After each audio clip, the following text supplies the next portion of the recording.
Today's episode is brought to you by Musical Theater Radio's merch store. Looking for that perfect gift for someone or just want to treat yourself to some great musical theater themed merch? Head to musicaltheaterradio.com and click on the All Things Theater button on the homepage and check out all the different designs available. And now, today's interview. Welcome back to another episode of Be Our Guest here on Musical Theater Radio. I am your host, as always, Jean-Paul Jovanoff. If you are looking for a musical to see, today's episode is for you. So if you're in Pittsburgh, Pennsylvania from May 29th to June 8th, head over to the Pittsburgh CLO's Biome Theater and check out Madame Clicquot, a revolutionary musical. To tell us all about the show are its creators, Richard Walter and Lisette Glodowski. Richard, Lisette, welcome. Hi. Hey, Jean-Paul, how are you? I'm doing good. So before we get to talking about the show and everything, we got to get to know the two of you better. So I always ask for a 30-second bio. So Richard, we're going to start with you. Who is Richard in 30 seconds? In 30 seconds. Wow. Okay. Well, I went to UNC for undergrad and studied music composition there. That's kind of where I started working on music more seriously, and then I kind of bounced around all over the place. I went to Los Angeles, and then went to New York, and where I met Lisette, and we did the Tisch program at NYU, and we've been working on the show for about 7 years, and my favorite food is Brussels sprouts. Well, that's the end of the interview. Thank you, Richard, for coming. Brussels sprouts. Okay, you got to tell me why. Like it was really important to mention. I don't know. It just came to me. Incredible. I can tell you, are the very first person to ever say that on wow, and maybe in the world, actually. Are you? Yeah. Lisette, 30 seconds. Who are you? I am Lisette. I grew up in California where I did ballet and theater and all of that jazz. And I went to undergrad for acting at East Carolina University and then grad school for writing at NYU, where I met this guy. And yeah, now I circle from acting or writing or teaching theater to youth or teaching voice lessons. And yeah, I also like Brussels sprouts, but my need is coffee in the morning, or you should never talk to me. Okay, good to know. Good to know. So I'm always curious, Richard, were you always into musicals growing up, or is that something you discovered a little bit later in life? I was always into musicals. I was fortunate. So I really grew up in Connecticut, about 45 minutes outside of the city. And so I was really lucky that like a lot of our field trips growing up were to see Broadway musicals. And my family always took me to see shows. So I think Beauty and the Beast was my very first show that I saw when I was a kid, and I was 2 or 3 and I fell asleep in the balcony, but it was really great. I loved it. It wasn't a reflection on the show, but when I got into high school is really when I started doing some theater, and acting is not my path, but he's really good at it. But I really loved it. I loved everything about the process of making a show and doing that in theater. And I was lucky enough to go to a high school that had a really great arts program and a really great teacher. And so we did a lot of really high quality like musical reviews and things where we got to see that was actually, I think, something that exposed me to a lot of musicals. We did musical reviews, and so we got to hear songs from all sorts of shows, and I think that was really a smart thing to do with high schoolers.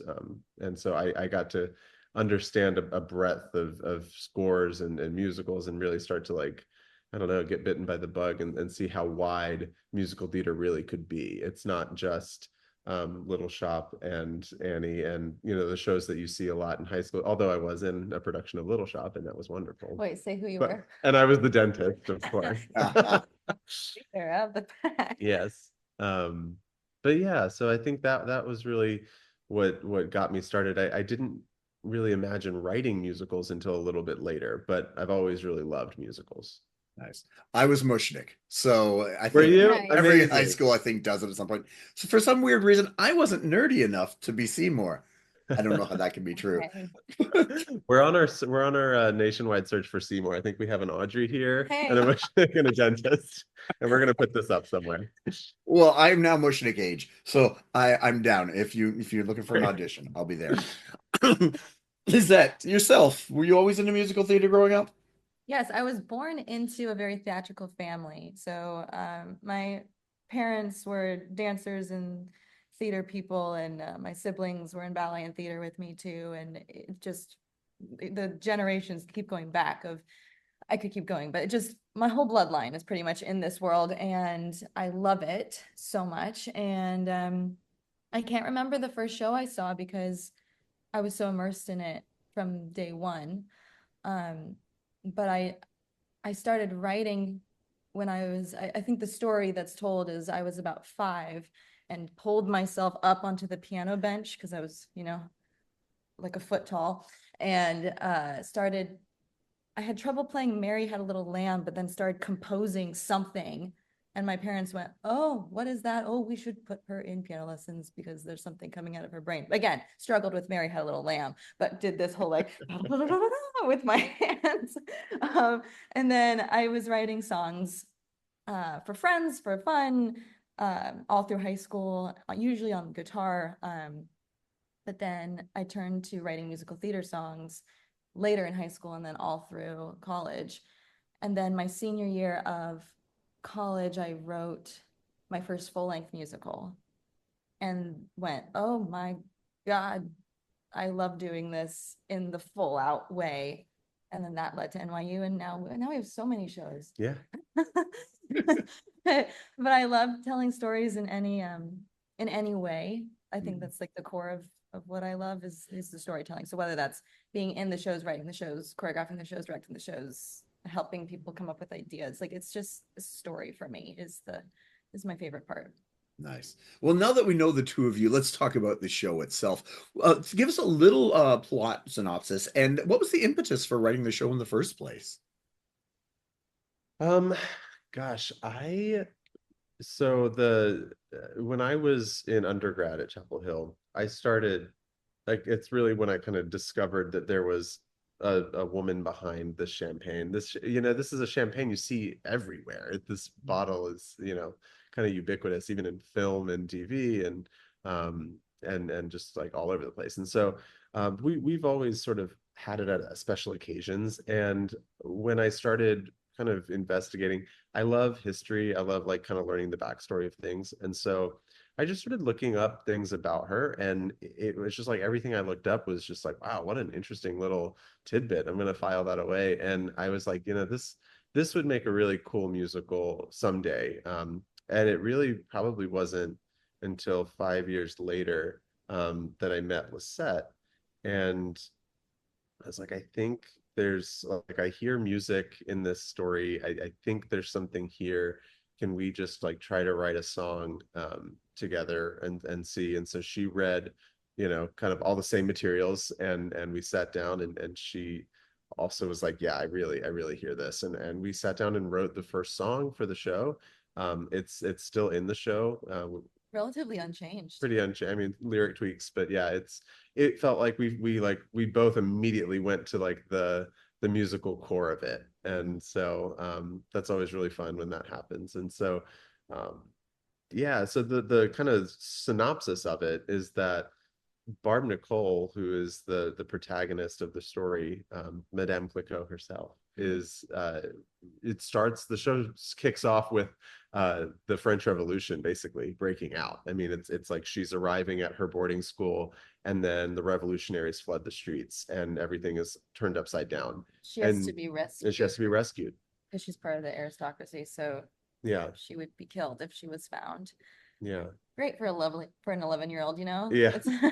It's But I think that like brush with danger really colors her for the rest of the show, and makes everything she does kind of she's a little bit uh she wants to be in business. She want to follow in her father's footsteps actually, in textiles initially. And but she still always kind of pulls back a little bit because of what happened when around her in the revolution, and how scary that was. And she went out on a limb there, and then she got kind of burned a little bit by being put in so Fire. much danger. Yeah. And maybe some fire. Um, but and so then, you know, we see these real historical figures like Napoleon Bonaparte, you know, rises up through the revolution, and his policies and what he does as a leader has such an effect on her and what she's trying to do. I mean, it's the protagonist and the antagonist are not really fighting each other in this show, which I think is interesting. It's like she's got this dream and she's working towards it, and it's the circumstances of the world. It's the fact that women weren't allowed to run businesses or own property themselves without their husband. And so that kind of brings us to the grand love story of the show, which is she's in an arranged marriage with a fellow textile giant's son, Francois Clicquot.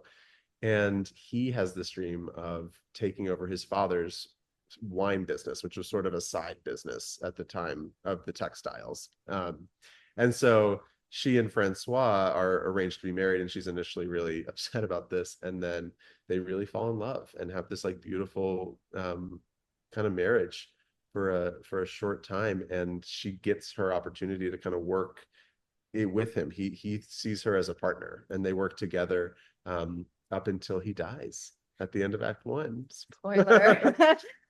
It is Veuve Clicquot, which means widow. Yeah, Francois dreams of starting the wine business and having that become an international success, which was risky at the time too, because he wanted sparkling wine, Vermouths, champagne, which was such a risk at the time. Actually, people were trying to actively avoid bubbles. It seemed like a flaw right before this. And then it was starting to become popular. And their big rival was Moet of Moet and Chandon.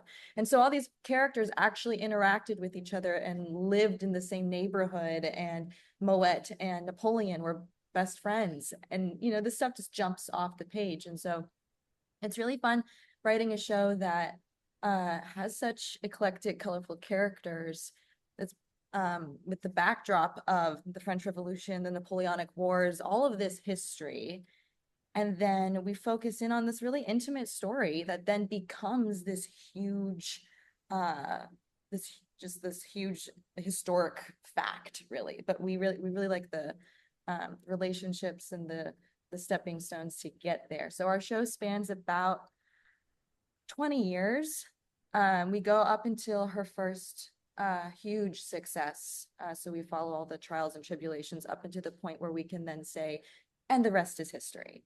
But this woman, I mean, she was not only a businesswoman, which was already not normal for the time. She was an inventor. So she created the riddling table, which is the table with all the holes. It's the racking system for champagne, which is the process that is still used today. And she was the first to produce rosé champagne by adding a still red wine rather than an elderberry syrup, which is what people were doing. So she just kept creating and inventing something new, new beginnings, new things, and really revolutionized the champagne industry and a place for women just by defying the status quo and always finding another road, even when the answer was no. Very nice. I'd love to hear about your writing process. How do the two of you work together? Like, do one come up with music and then lyrics, or do you come up with it together? The book? I'd love to hear the process, how the two of you work. Yeah, we're extremely collaborative on everything. We write it all together. We at NYU we were kind of split most of the time. It was a program that had words people, which was, you know, primarily book and lyrics, and then music people. So we were technically in the program, me as a composer and she as a words person, but we knew that we both liked to write both. And I think the very first song we were paired together, we kind of wrote the same way we write now. We sat down, and I would sit at the piano and play things, and she would sing things, and she'd have a lyric idea, and I'd make it into a meter, or and like it just kind of it's very back and forth. And we're not super precious with each other on the ideas we come up with. Like if someone comes up with something, take it, run with it, fold it in half, do something like, you know, it's fine. And so that's what's great. And there's yeah, I mean, the book is, you know, both of us, you know, really coming together on that. I think something that I really like about the way that she writes too is that she has such a strong background in dance as a dancer in a lot of genres. And so when she writes, you know, either lyrics or, you know, melodies or music or things like that, she's thinking from a dancing, you know, a lot of the time.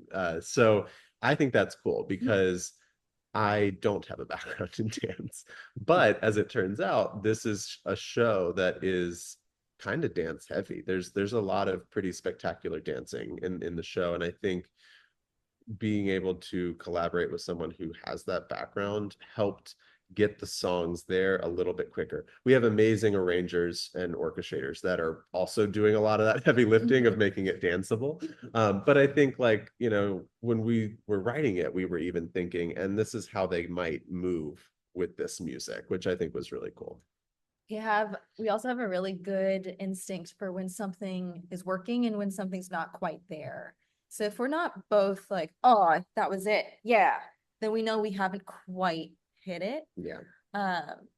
And sometimes one of my favorite things is when we're just sitting at the piano and he's playing this, we try this, we're like, and we try this, this, and then he'll play a chord and we'll both feel it. We're like, oh, that was it. Oh, write that down. Oh, did you record that? She will, like, I mean, I'll be like playing on the piano and just like trying things out, and she'll be like sitting on a couch, and all of a sudden I'll hear that one, and then like that. Okay, we're gonna write that down. It's very funny. Oh, yeah. I'd love to hear the production history of when did you start writing it and how it's gone since to this point with this production in Pittsburgh. We had our first reading. Well, first we before the reading, the year before the reading, when we just started the idea, we made demos. And at the time, we were waiting to announce that we were writing this to make sure all our like T's and I's were dotted and crossed and all these things with the brand to make sure we could actually write this story. This show has a strong legal component Yes. too, because it's a real brand and it's in the world. And so we wanted to make sure we were really proactive about reaching out to the brand and making sure we had a lawyer read the script. And you know, there's a book out there that we wanted to make sure we weren't conflicting with or taking ideas from. So yeah, we did a lot of that. That was really the first step. That was the first step. That's the writing. So fun fact, the president of Clicquot actually named our musical. He had sent a letter to Laurie, our director and producer, saying, how about Madame Clicquot, a revolutionary musical? And we said, absolutely, sounds great. But we made these demos and we weren't really talking about it much. We just wanted to see what it sounded like. And that's when we met Victoria, who is our lead, Barb Nicole, Madame Clicquot. She didn't know what the story was. She didn't know what the plot was. We just handed her a song and she sang it. And we were like, oh my God, that's Barb. Oh my God. And so that was her secret audition. She didn't even know. So then, and she's been with us this whole time and she is still starring in the show today for this world premiere. But we then, the next year, had our first reading in New York, June 1st, 2019. And what's really fun about that is we'll be having a matinee here on June 1st, which will be the sixth year. Yeah, 6 year anniversary since our first like audience reading of it. So we had that first reading and then lots of rewrites in the middle. And then we did another reading in 2020, right as the world shut down. We were probably one of the last live theater things in New York.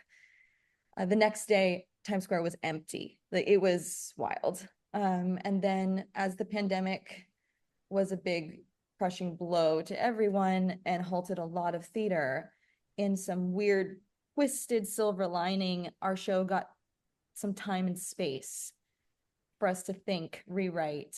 It was started to, age like a good wine. It was a blessing in the weirdest of ways. So then after a whole bunch of rewrites, and dedicated time and research and history and making sure everything was historically accurate.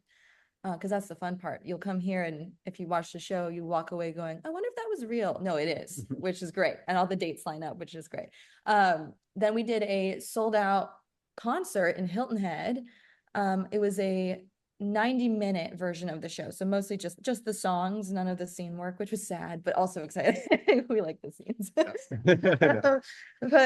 it was wildly successful and really well received, which was so wonderful. Like, the standing ovations that were of all strangers. It wasn't just our friends feeling that we're obligated to like it or not for us. It was it was such a great moment, and it was really a jumping off point for us too, because it was the validation I think we needed from an audience. And then we're on the right track. Yeah. And then we kept rewriting. We're still rewriting all the time.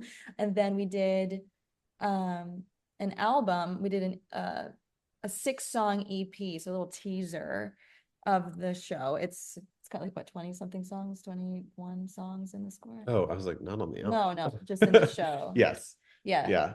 21 songs in the show. Yeah. So we did 6 songs, and we recorded at the infamous Power Station in New York. An amazing group of artists, and you can check out those songs now on any streaming service. And it was the first time we heard it with full orchestrations. Yeah. You wanna keep... Yeah, and it was actually pretty close to the orchestrations of what we're going to have here. It's a little bit bigger for Pittsburgh, but so we have a 14-piece orchestra here, and it was 13 pieces in the recording. So it was that was really cool, because I think when we heard the orchestrations and really started working with Matt and Frank, Matt Castle and Frank Galgano, that is when we really started to picture the full production. We're like, this is a real step towards that, because now we can hear flourishes that can be brought out, and things that, this instrument relates to this emotion or this character, and like start to think at that level about the music, which was really helpful. And so we did one more reading after that in October of 2024 to really that was a really focused reading. We knew that we were going to Pittsburgh, and so we wanted to make sure we had the time to see it in a closed door setting before we did it as a world premiere. And that was very helpful, because that we took some really big ideas out of that reading and made some changes that I think we've arrived at a version of the show that we're really proud of and feels really right. It is something that's important to us to make sure it's historically accurate, and so we do kind of obsess over the details, but then at the same time, if there are things that we adjust, we want to know like it's intentional. We're saying, okay, we're gonna relax this date period because we need this to happen during this song or something, like we know what we're doing with the dates if we're changing it. But we don't change it a lot. And it's a really, you of course need to do some artistic liberties just to make the show, pace well, and you're not just, throwing a bunch of events together and then you have nothing in act 2. So like you gotta, but it's also a musical, it's not a documentary. Yeah, this is not school. We want you to have fun. But and hopefully people will learn. I mean, that's something I love about theater. A lot of times there's so much to learn from a show, and so I want people to walk away feeling like, oh, I didn't know that. And that was really cool.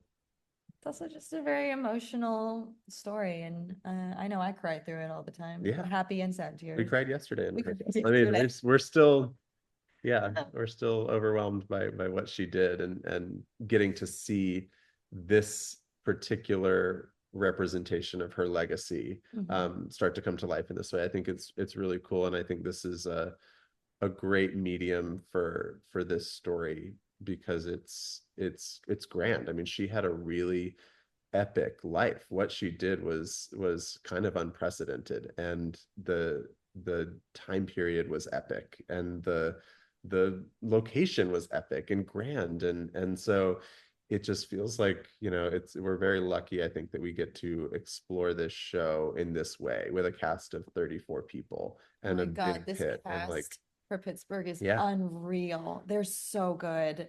And we know that that doesn't happen a lot. A lot of new works don't get the opportunity to be big right out of the gate. And so being able to try this out as a big show feels necessary to the plot, but also very, very lucky in the world we live in.